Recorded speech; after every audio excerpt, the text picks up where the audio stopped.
det visst kaldt.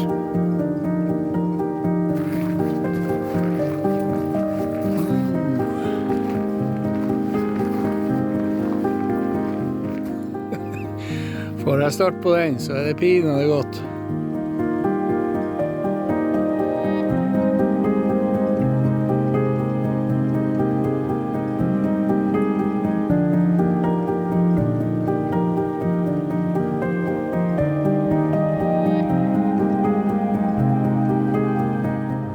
Motorvarmeren fungerer ikke på den her, og det må fikses.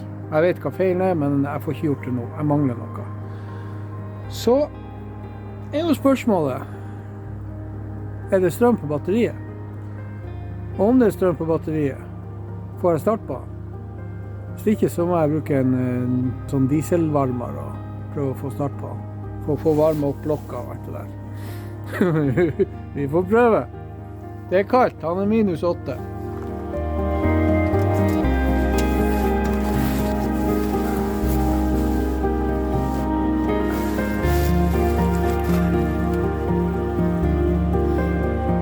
Den har jo sånn her termoheater, eller hva det heter for noe. Jeg er ikke sikker på hva det er for noe. Men jeg vet ikke helt om den fungerer. Så det er noe strøm på batteriet, men om det er nok til å tørne motoren, det spørs. Ja, fyr var der!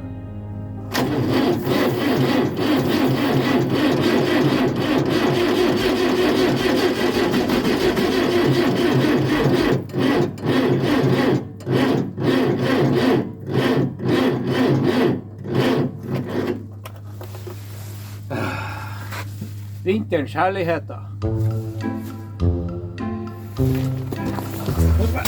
Sett på en lader.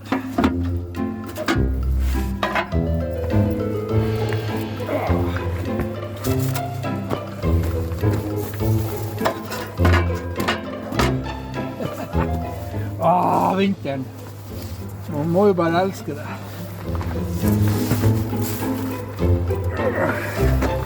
Nei. Ok.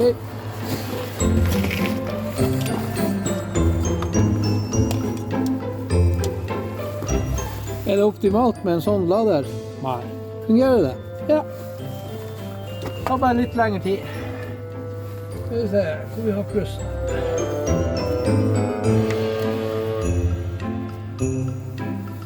Der er pluss.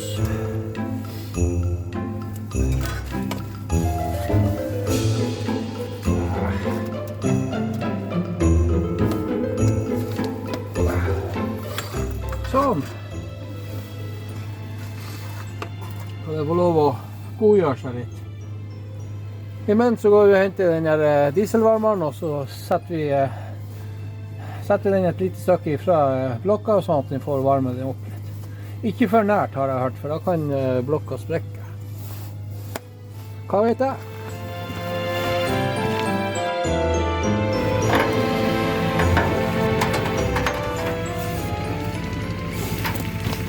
Som dere hører i bakgrunnen, så har vi folk som er å arbeide. Naboen som er å hente ved. Nå starter han å heise på.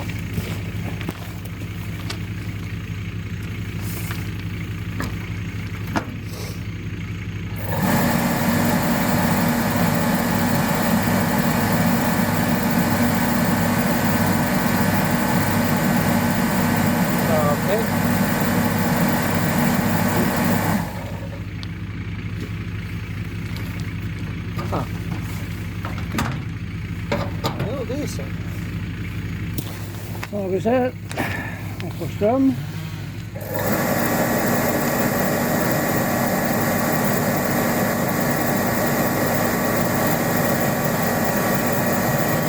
Nothing.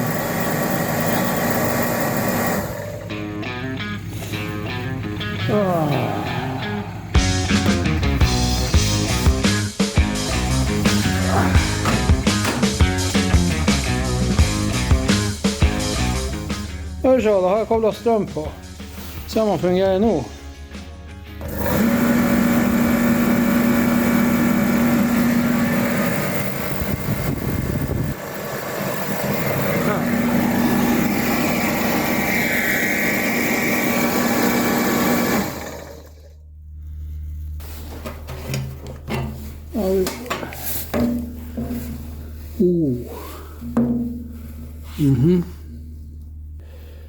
Den dieselen der, den har vann i seg. Det er det ingen tvil om. Det er jo grønn-grå han er. Kommer ikke helt fram på kamera, men jepp. Jeg får ta tømme ut dieselen.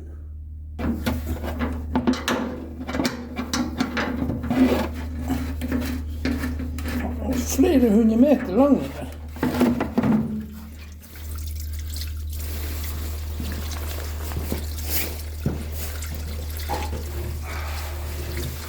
Det er spennende å se når den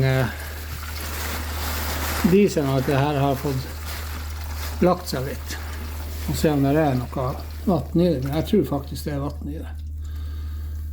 Men den her, han har stått i sjåen, denne saken. Og den har stått 1,5 år i sjåen. Og det er en liten lekkasje i taket. Og antagelig så har han fått litt vatten dryppende her i området, slik at det har gått inn i troppa. For er det noe vi vet om de her dieselvarmerne, så er det at det er bare drit.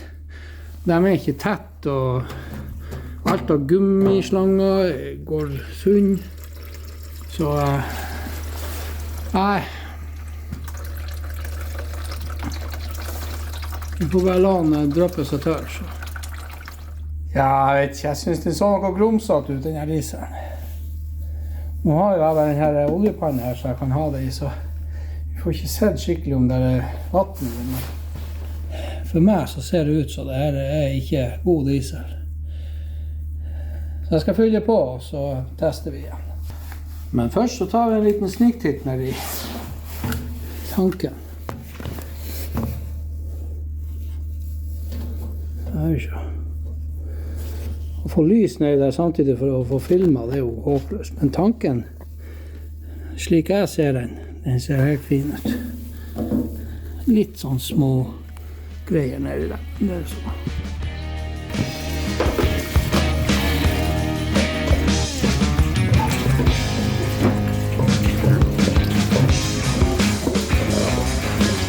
Ja, det bør du holde til å teste det.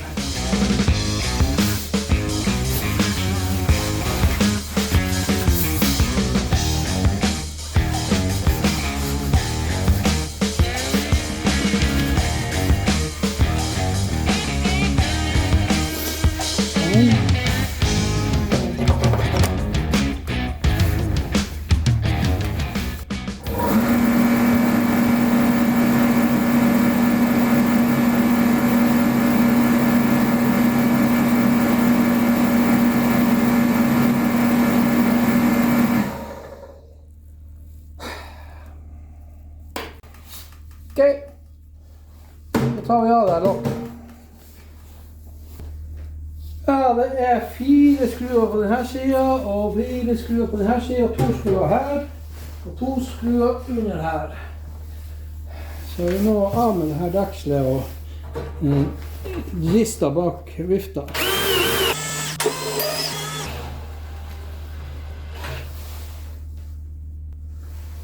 Ok, det er litt lenger enn de andre.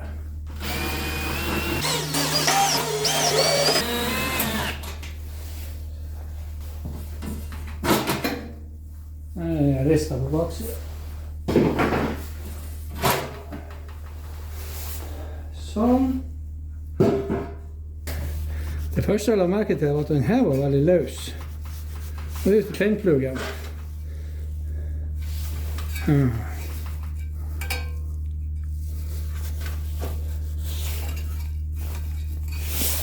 Det er jo en tennplugg som tenner det her.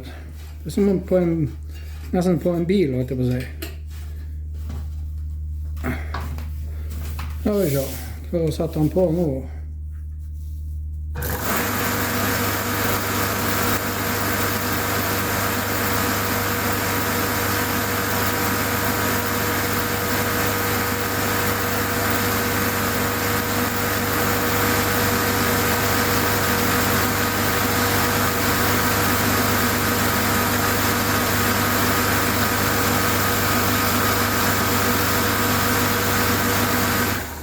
Der tente han ikke, men han slo seg heller ikke av. Jeg skal bare lure på, har vi nok trykk på drivstoffet? Bak her på den pumpa, så har vi den her. Her kan du, jeg tror det her du kan måle trykket. Og så det her du justerer trykket. Jeg er litt usikker. Se det filtret her. Ja, det ser noe rent og fint ut. Han har ikke vært brukt så mye den her så. Men det kan også være de lamellene bakom her, altså de her skovlene som er dårlige. Jeg vil se her på andre siden. Her har vi jo der som drivstoffet kommer inn og går ut. Jeg vet ikke om dere ser det. Ser dere slangene her?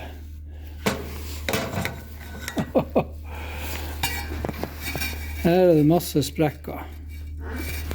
Og her er det sprukken av. Ja. Jeg tror vi har funnet synderen. For klart, er det åpent her, så drar han luft. Og det samme her, så er det sprukken her også.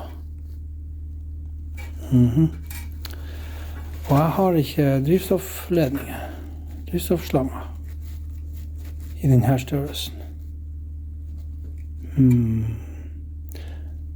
Jeg skal ta noen telefoner. Ja, naboen hadde. Da får vi prøve å skifte de slangene der. Det er 12 mm ytterdiameter på de her. Og på de som er på varmeren er 10 mm, men jeg tror det skal gå bra. Så vi får bare demontere, komme til å få bytte ut slangene. For er det sprekkdannelser i slangene, så drar de med seg luft. Og du får ikke drivstoff opp til glødepluggen. Vi må av med det dekselet her. Og her er jo sånne spesialskruer. De ikke vil at folk skal tukle inni der. Det er jo sånne her verktøy. Trekantgreier. Ikke vanlig Philips. Det var nesten ikke fast engang. Og på en plansjen her så står det hvordan for eksempel lufttrykk den skal ha. Her er det 0,62 bar for å få en optimal blanding av luft og diesel. Har du rett trykk på det her, så får du mindre eksosgreier ut av det. Mindre lukt.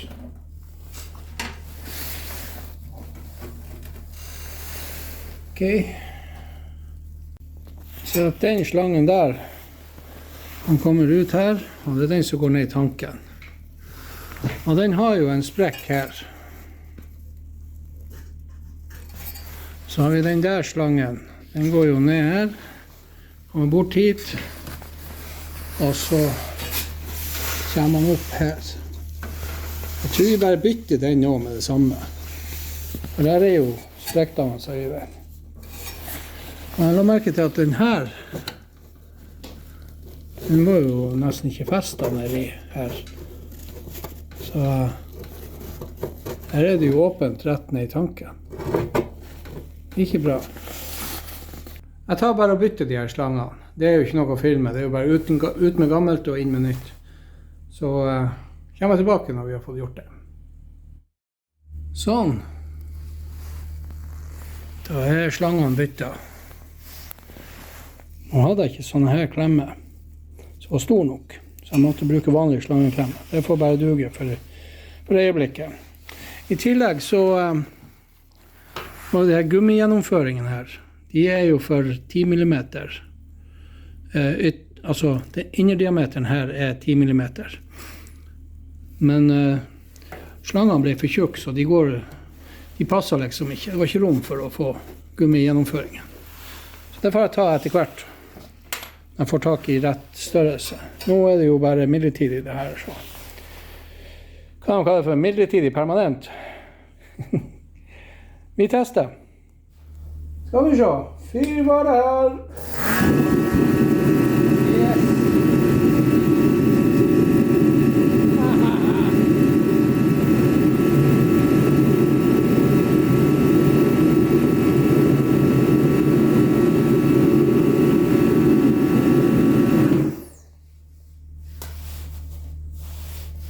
Nei, men så bra. Da den fiksa. Jeg blir uansett å bytte ut de her gummislangene etter hvert. Enten det eller å lage større hold slik at jeg får den gummimansjetten rundt. For jeg vil ikke risikere at vibrasjoner skal gjøre at slangen blir slitt og at det gnages hold i den. I tillegg så tror jeg blir å bytte ut de her slangeklemmene. For de har en tendens til å ete seg inn i gummien hvis det strammes for hardt. Nå strammer ikke jeg dem hardt, og det av klok av skade, så strammer jeg dem ikke hardt. Så, men det var altså ikke verre. Så enkelte ganger så kan det være sånne enkle filleting som gjør at ting ikke fungerer. Men bare man prøver seg litt fram, så finner man alltid ut av det. Nå det blitt mørkt ute, vi jo i mørketida, så jeg tror vi prøver å starte traktoren i morgen uten å sette den her mot klokka og varme den opp. Så ser vi da om han starter. Det jo meldt mildere vær i morgen.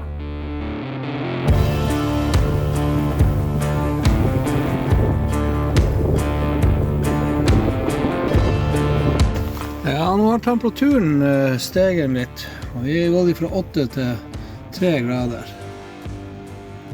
Og det ser ut som batteriene lader godt opp.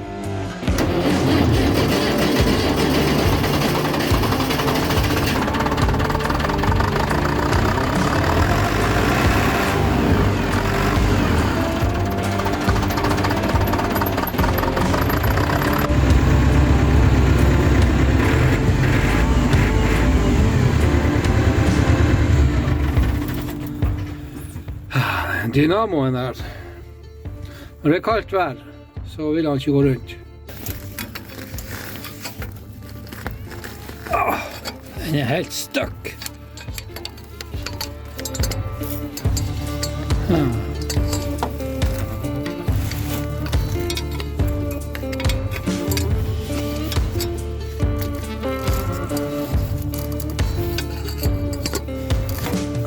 Der løsner han litt.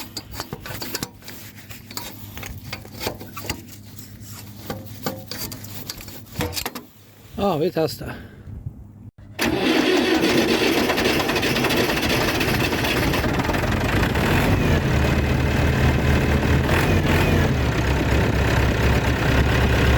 Ja da! Det gikk jo kjempebra det der. Og det til tross for at jeg ikke brukte dieselvarmeren. Det klart, når temperaturen synker, så må jeg nok bruke den dieselvarmeren inntil at jeg får tak i delene til den motorvarmeren. Så den her dynamoen. Jeg vet ikke helt hva jeg skal gjøre der. Jeg må prøve å ta den av og se hva som feil med. For når det kaldt, så vil han ikke tørne. Han må ha hjelp, rett og slett. Great success! Har dere lyst til å se flere sånne videoer, så det bare å abonnere på kanalen. Ring gjerne denne bjella, så får dere et varsel når det kommer en ny video. Skriv gjerne en kommentar, og trykk gjerne på like-knappen. Så håper jeg vi ses i en annen video. Takk for at du så på.